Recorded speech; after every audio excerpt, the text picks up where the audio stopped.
À la bonne porte, une émission où vous ferez la rencontre de différents professionnels de la santé qui vous feront découvrir les spécialités et les richesses de leur domaine de pratique. Laissez-vous guider par leur expertise pour faire des choix éclairés et adaptés lors de vos prochaines consultations cliniques. Bonne émission!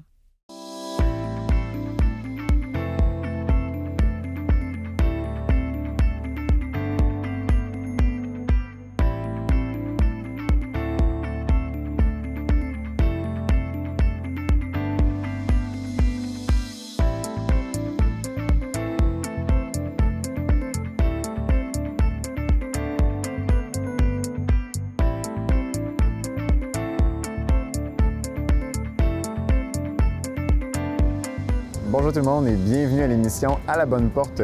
Aujourd'hui, nous allons directement comprendre un peu les avancements par rapport aux lacunes que les jeunes peuvent être confrontés en français et en mathématiques. Venez avec moi!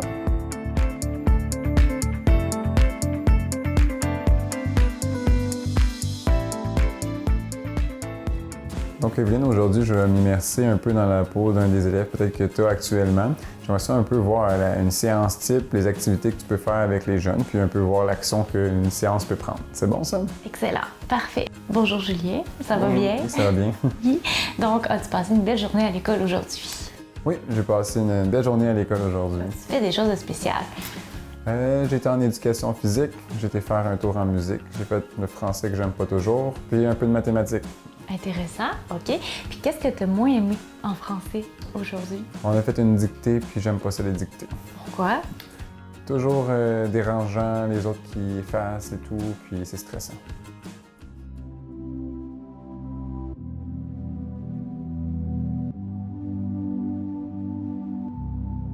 L'orthopédagogie, c'est un travail dans lequel on doit porter attention aux défis sur le plan de l'apprentissage, que ce soit en français, en mathématiques. Là, c'est les matières sur lesquelles on se concentre le plus.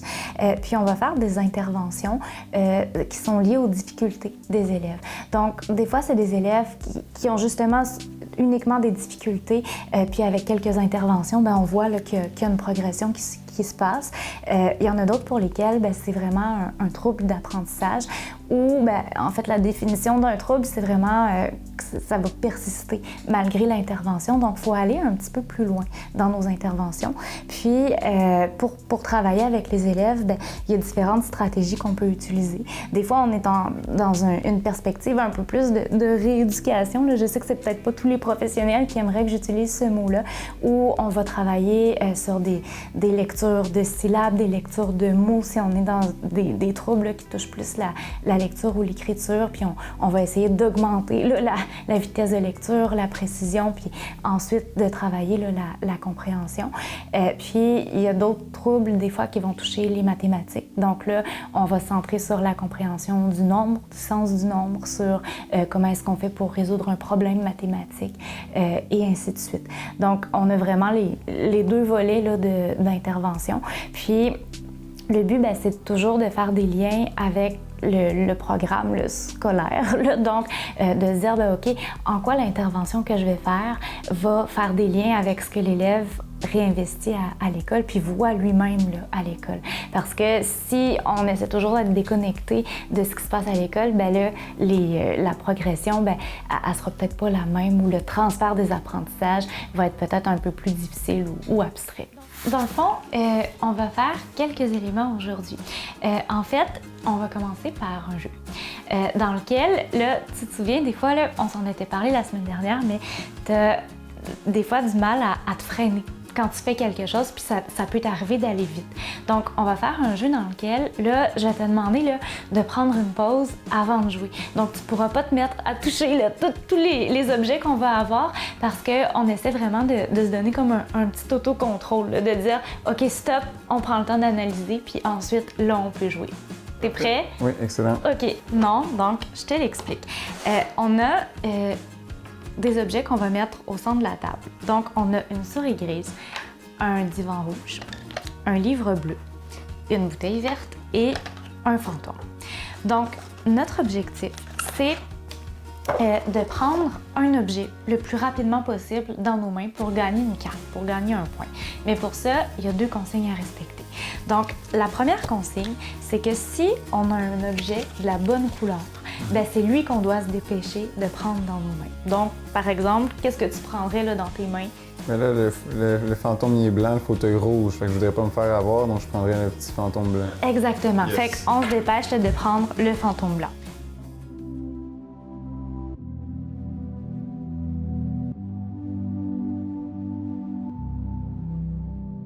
Une séance type, ça dépend beaucoup des personnes là, avec qui on travaille, avec qui ça peut dépendre aussi d'un professionnel à l'autre. En fait, bien, évidemment, on accueille toujours l'élève avec... on commence pas une intervention là, en étant raide puis en disant ben, OK, résous-moi ce problème-là, s'il te plaît, parce qu'on veut quand même établir une relation avec cet élève-là. Parce que c'est important qu'il nous fasse confiance, qu'on établisse ce lien-là de confiance pour être en mesure d'accéder à ses connaissances puis de bien travailler avec lui, tout en étant, oui, dans l'observation de ses besoins, dans l'évaluation de ses besoins, mais aussi en l'amenant à se dire, ben, OK, je ne serai pas jugée, là. Dans le fond, ici, on est dans une salle où on travaille ensemble sans jugement, puis si je me trompe, ben, c'est pas grave, c'est correct que ça l'arrive parce qu'on travaille des choses qui sont difficiles pour moi. Donc, c'est sûr que ça prend pas toute la rencontre au complet, mais ensuite, ben, on peut entrer un peu plus dans les apprentissages.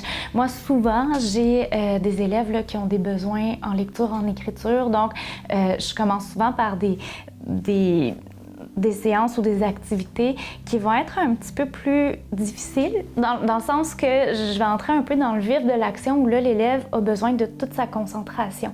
Donc, en début de séance, bien, il est plus disposé à faire ses apprentissages qu'à la fin de la séance, par exemple. Donc, je pourrais faire une activité de lecture avec lui, une activité d'écriture, puis ensuite, ben, j'intègre quelques jeux aussi à ma séance, donc on voit les jeux qui sont ici. Des fois, j'ai des jeux qui sont plus renforçateurs où ben, on va écrire ou lire quelque chose, puis dès qu'on l'a lu ou qu'on l'a écrite, ben, on va lancer quelque chose, on va faire des pas de géant, on va faire un jeu de ce type-là pour que ce soit amusant, facilitant, pour que les apprentissages passent bien. Puis, ensuite, ben, des fois, c'est quelque chose d'un peu plus formel parce qu'il faut quand même enseigner des notions là, au travers. Mais ce qui est important aussi, c'est de toujours nommer notre intention de travail. Donc, pourquoi est-ce qu'on fait ça? À quoi ça sert pour que ce soit explicite? Puis ensuite, ben, on rend l'élève là, un peu plus autonome dans cet apprentissage-là. Donc, on peut enseigner des notions de façon explicite. On peut le modéliser comme professionnel. Puis, graduellement, en faisant de la pratique guidée, en faisant de la pratique plus autonome, bien, on amène l'élève à développer sa connaissance puis à la réinvestir dans différents contextes. Puis, évidemment, bien, à la fin d'une séance, bien, on dit qu'on intègre. Là, on fait une intégration des apprentissages où là, bien, on va poser des questions cibles sur qu'est-ce qu'on a travaillé aujourd'hui, qu'est-ce que tu retiens. Si on a développé cet aspect-là, bien, à quoi ça peut nous servir, à quel moment tu peux les utiliser. Puis, c'est vraiment pour justement émettre là, des petites suggestions qui disent ben, le topo de notre rencontre, la voici. Puis aussi, ben, ça permet à l'élève de s'en rappeler en fin de période, de se dire ah oui, c'est vrai, on a fait ça. Puis ça l'aide après là, à aller les réinvestir.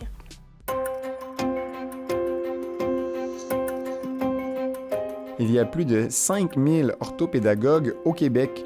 Ces professionnels travaillent principalement dans les écoles, mais aussi en pratique privée pour soutenir les élèves ayant des difficultés d'apprentissage. Donc, on a des cartes avec des syllabes où, en fait, le but, ben, c'est que sur chacune de nos cartes, on a des mots qui se ressemblent, puis on a des mots qui sont différents. Donc, on veut trouver c'est quoi les mots que nous, on a de différents sur notre feuille, OK? Pour ça, on a besoin de lire les syllabes pour les partager aux autres. Mais on va se prendre chacun un crayon. Peux-tu m'en donner un, s'il te plaît? comme ça. Donc, si on se rend compte qu'on a une syllabe que l'autre n'a pas sur sa feuille, on peut l'écrire sur les énoncés, sur les petites lignes là, qui sont ici. On dit que c'est nos fioles empoisonnées, là, donc c'est comme nos mots de potion magique là, qu'on va aller chercher. Le but de ça, c'est vraiment de pratiquer en fait ton décodage. Donc, le fait là, que tu te représentes bien les lettres et les sons qu'elles font pour être en mesure de bien les prononcer, OK? Parce que des fois, ça t'arrive-tu qu'il manque des lettres dans tes mots ou qu'il y a des petites lettres, des petits sons qui soient inversés? Est-ce que tu as remarqué ça quand tu écris? Oui, je peux m'en farger des fois, effectivement. OK, donc on va le pratiquer par cette activité-là. C'est bon? Donc, à chaque fois qu'on a des mots qui se ressemblent, on va mettre un bouton par-dessus. Donc, par exemple, je te dis, as-tu le mot glisse? Oui. OK, donc on peut mettre un bouton par-dessus, je mets un bouton par-dessus, et ainsi de suite. Donc, à ton tour. As-tu Claire? Claire. Julien, je pense que tu viens de trouver ton premier mot empoisonné. Oh, j'ai un mot empoisonné. Donc là, tu peux l'inscrire au bas de ta feuille. Je peux écrire Claire ici. Absolument. Puis pour réinvestir cette activité-là, on peut utiliser un des jeux renforçateurs qu'on a à côté là, du tableau. Parce qu'en fait, oui, on travaille là par la lecture, mais on peut aussi le réinvestir en écriture. Parce que des fois, il y a des élèves qui vont bien les lire, mais quand ils vont être rendus à identifier là, chaque son qu'il y a dans les syllabes qu'on a ici, bien, ça va être plus difficile. Donc, on veut vraiment les amener à bien les écrire puis à toutes les reproduire.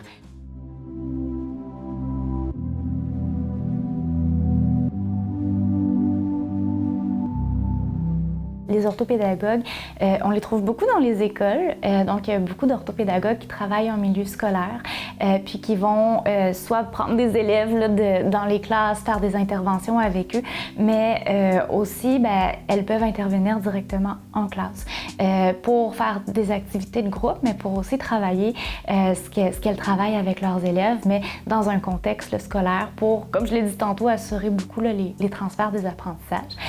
Il y a aussi des orthopédagogues qui travaillent en milieu privé. C'est des professionnels, en fait, là, qui vont offrir leurs services à des élèves pour travailler des besoins spécifiques là, en fonction de leur identification des besoins. Là. En milieu scolaire, on intervient beaucoup avec les enseignants. Donc, c'est sûr qu'on les côtoie, on travaille avec eux pour vraiment développer les apprentissages des élèves. En privé, on est un petit peu plus de notre côté, donc ça peut être intéressant de collaborer avec les enseignants, mais on n'a pas le même lien là, qu'on pourrait avoir, donc on n'a pas une représentation de tout ce qui est fait en classe non plus, mais on peut quand même leur écrire, les appeler. S'il y a d'autres professionnels qui entrent en jeu, comme des neuropsychologues, des orthophonistes, des psychologues, on peut leur faire appel aussi, mais toujours avec l'autorisation des parents. Mais c'est pas rare d'avoir des élèves qui arrivent avec une évaluation puis qui disent « Bon, moi j'ai une dyslexie, dysorthographie, un trouble d'apprentissage, par exemple, qui est ressorti dans mon évaluation en neuropsychologie. On m'a référé vers une orthopédagogue. Puis à ce moment-là, évidemment, on a le rapport, mais on peut aussi là, faire des appels avec l'autorisation du parent pour en savoir un petit peu plus sur le cas d'élève. On a le petit renard avec des poules. Oh yeah! Donc là, on a des poules, on a un dé. Puis le but du jeu, c'est que à chaque fois qu'on écrit un mot, on a le droit de lancer le dé, puis de mettre le nombre de poules correspondantes dans les poches des pantalons du renard. À chaque fois qu'on met une poule, on peut cliquer sur la tête du renard. À un moment donné, le renard va perdre ses culottes. Donc, les poules vont s'étendre, s'éparpiller sur la table et nous, on veut en prendre le plus possible dans nos mains. OK, pour gagner la partie. Donc, on met ça ici. Alors, je vais te demander de me lire une syllabe que tu as sur ta feuille, puis moi, je vais tenter de l'écrire au tableau. Glisse. Glisse. Donc, j'entends le son G au début qui peut être présenté par le G. Puis ensuite, j'entends j'entends le L, le I et qu'est-ce qui fait Le S. Le S. Donc, glisse de cette façon-là. Est-ce que ça te fait penser à un mot qui existe? Glissade. OK, glissade. Comment tu le poursuivrais, le mot glissade? T'as-tu une idée? Glissade prend 2 S. T'as parfaitement raison. OK. A-D-E. Parfait. Puis, pourquoi est-ce que glissade prend 2 S? Il doit avoir la prononciation. Oui, OK. Puis aussi parce que si je mets un S, puis que mon S est en 2 voyelles, là, comme on l'a déjà vu, ben là, ça serait glissade. Donc, tu as tout compris, on va mettre 2 S pour bien faire le son. OK. Donc là, comme j'ai écrit le mot, c'est moi qui C'est toi qui mets les poulets. C'est moi qui vais le faire, même si je t'ai fait travailler en même temps 2 poules. OK. Donc, je vais les mettre ici, puis de l'autre côté, là, comme ça.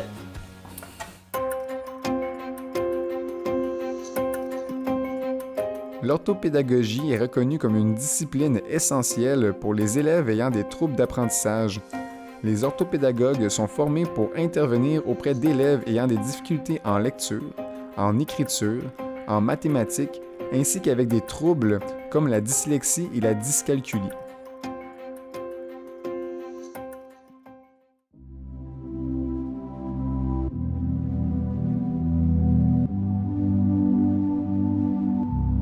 Comme clientèle, disons, cible que je pourrais avoir, on peut travailler avec des élèves du primaire, du secondaire. Des fois, ça va jusqu'au collégial, là, mais je suis un petit peu moins spécialisée dans ce domaine-là, ou même l'universitaire. Mais c'est des élèves qui ont vraiment des difficultés de lecture-écriture, de mathématiques. Puis comme il y a différents troubles qui peuvent être liés à ça. Des fois, ça peut être des élèves, justement, qui ont un trouble de l'attention, donc plus TDAH. Des fois, ça peut être un élève qui a un trouble du spectre de l'autisme, puis que ça va affecter ses apprentissages de la lecture et de l'écriture. Puis on peut avoir vraiment des élèves, là, comme je l'ai dit, de dyslexie, dysorthographie, dyscalculie, qui peuvent avoir des troubles du calcul ou des mathématiques.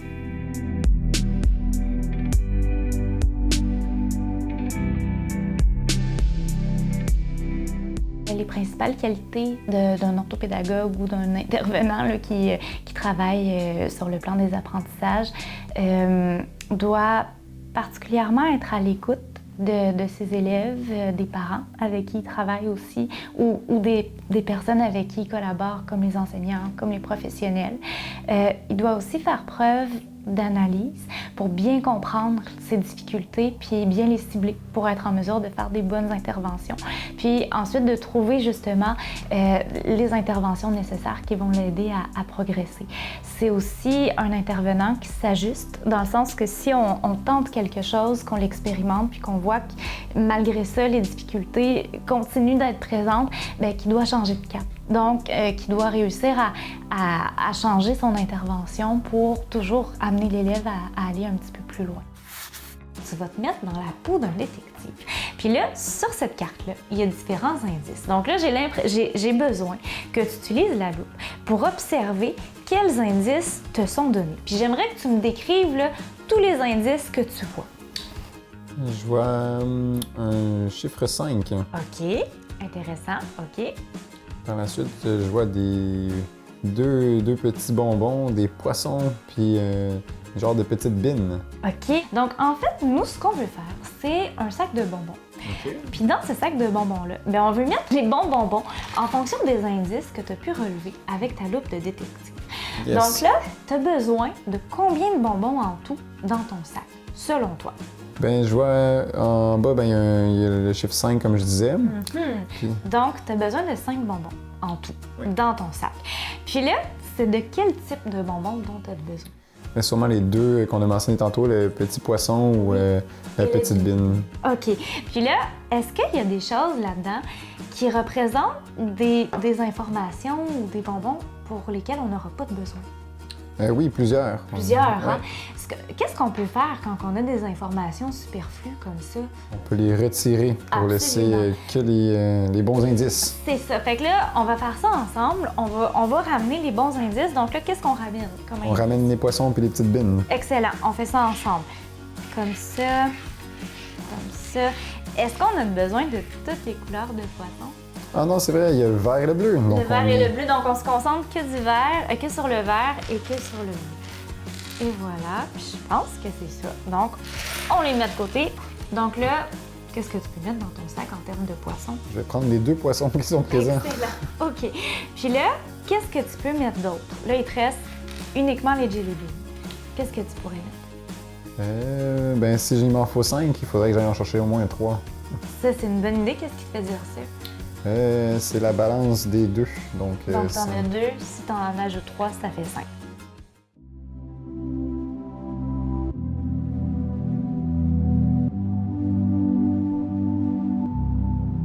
Des fois, il y a des difficultés qui ressortent justement dans les apprentissages, fait que c'est beaucoup par les commentaires des enseignants. Des fois, il y a des parents aussi qui ont d'autres enfants qui ont vécu, par exemple, l'apprentissage de la lecture, de l'écriture en première année, puis qui se rendent compte que leur enfant à eux, ben là, c'est pas pareil. C'est comme, il y a des lenteurs, l'apprentissage des lettres est difficile, des sons des lettres, écrire, c'est pas facile. Donc là, ça peut être des petites questions des fois qu'on se dit, pourquoi c'est pas comme les autres ou pourquoi est-ce que mon enfant, il est pas capable de faire ça? Puis peut-être que l'enseignante me dit que les autres de la classe sont déjà rendus là. Donc ça, c'est des petites alarmes des fois qui peuvent sonner. C'est sûr que en même temps, l'élève en bas âge, il fait ses apprentissages, fait qu'il faut le laisser apprendre à son rythme. Mais si on voit en fait qu'à un moment donné, la progression est plus comme ça ou elle stagne ou on a l'impression qu'il y a des retards qui s'installent, là, ça peut valoir la peine de faire une demande ou de consulter.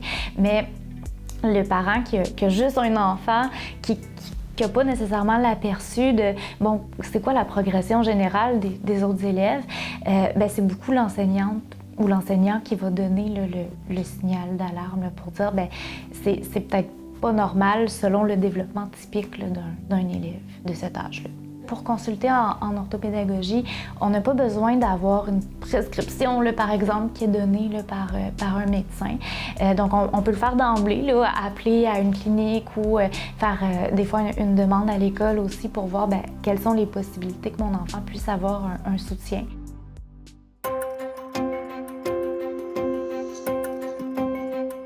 Les orthopédagogues ne travaillent pas uniquement avec les enfants. Bien que la majorité de leurs interventions soient auprès des élèves, ils peuvent aussi aider les adultes dans des programmes de retour aux études ou de formation continue. Aujourd'hui, je te lirai pas la 4e de couverture parce que ça l'explique un petit peu le contexte. Puis moi, je veux qu'on le découvre ensemble puis qu'on utilise les indices, des images qu'on voit pour déduire des éléments. Donc, on va se fier que sur la page de couverture pour commencer notre introduction. Parfait. Donc, on voit ici, on est où? Ça ressemble à être une petite ville. OK, donc si on avait à écrire une phrase, en lien avec les premières pages, comment est-ce qu'on pourrait la commencer, notre phrase? Dans un quartier près de chez moi. C'est excellent. Puis là, justement, avant de continuer, je vais te le faire écrire avec les prédicteurs de mots. Alors, je te laisse y aller. Il y avait la petite maison avec le quartier. Oui, donc avec Lexibar, on a aussi des illustrations qui sont proposées, qui nous aident des fois à aller choisir les mots. Professeur. Puis là, tu vois, tu peux faire un double clic sur le prêt que tu veux aller chercher. Prêt.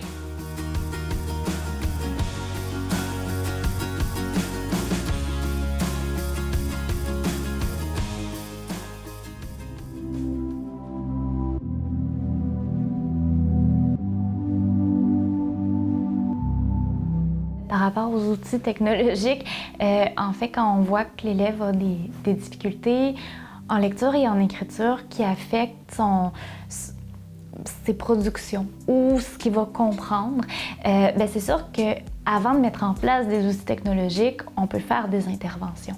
Puis si on voit que malgré l'intervention, les difficultés persistent, des fois, ça peut être une avenue vers laquelle on va aller.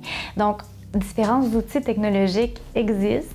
Il y en a qui sont utilisés en lecture et en écriture pour, en fait, si je vais du côté un peu plus écriture, qui vont prédire des mots en fonction des lettres qu'on inscrit au clavier. Donc, qui vont nous donner, en fait, différents mots dans une banque de mots qui vont nous amener à aller les choisir en les écoutant. Donc, par exemple, si je veux écrire hibou, puis que je me fie au son, là, donc je commence mon mot par un i, ensuite j'ajoute un b, bien, il y a différentes prédictions qui vont apparaître à l'écran. Puis ça peut nous aider à aller chercher le bon mot, mais qui est bien orthographié aussi. Puis l'importance des fois d'installer un outil là, technologique comme ça, bien, c'est d'amener l'élève à être exposé à la bonne orthographe des mots. Parce qu'un élève qui a un bon trouble là, d'apprentissage à l'écrit, par exemple, bien, il peut écrire un mot de différentes façons, plusieurs fois dans un même texte. En lecture, bien, c'est un petit peu la même chose, là, où on se dit, bien, OK, l'élève n'a pas automatisé ses processus de bon niveau en lecture, donc la reconnaissance des mots, le décodage des lettres là, pour être capable de former le mot. Bien, si sa lecture est très lente et très saccadée, qui manque de précision aussi dans sa lecture, bien, il ne sera peut-être pas capable de bien comprendre le texte qui lui est proposé. Donc là, on va offrir une synthèse vocale à l'élève pour qu'il puisse écouter le texte puis bien comprendre ce qui se passe à l'intérieur de ça.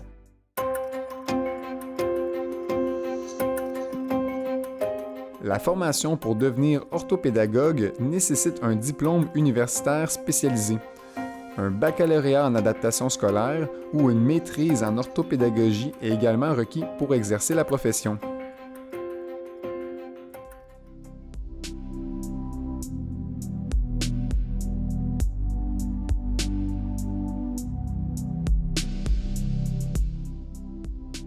Un orthopédagogue travaille avec des élèves qui présentent différentes difficultés sur le plan de leurs apprentissages ou qui sont aux prises avec des troubles d'apprentissage, puis interviennent sur les plans particulièrement du français, des mathématiques pour les aider là, à progresser dans leurs apprentissages.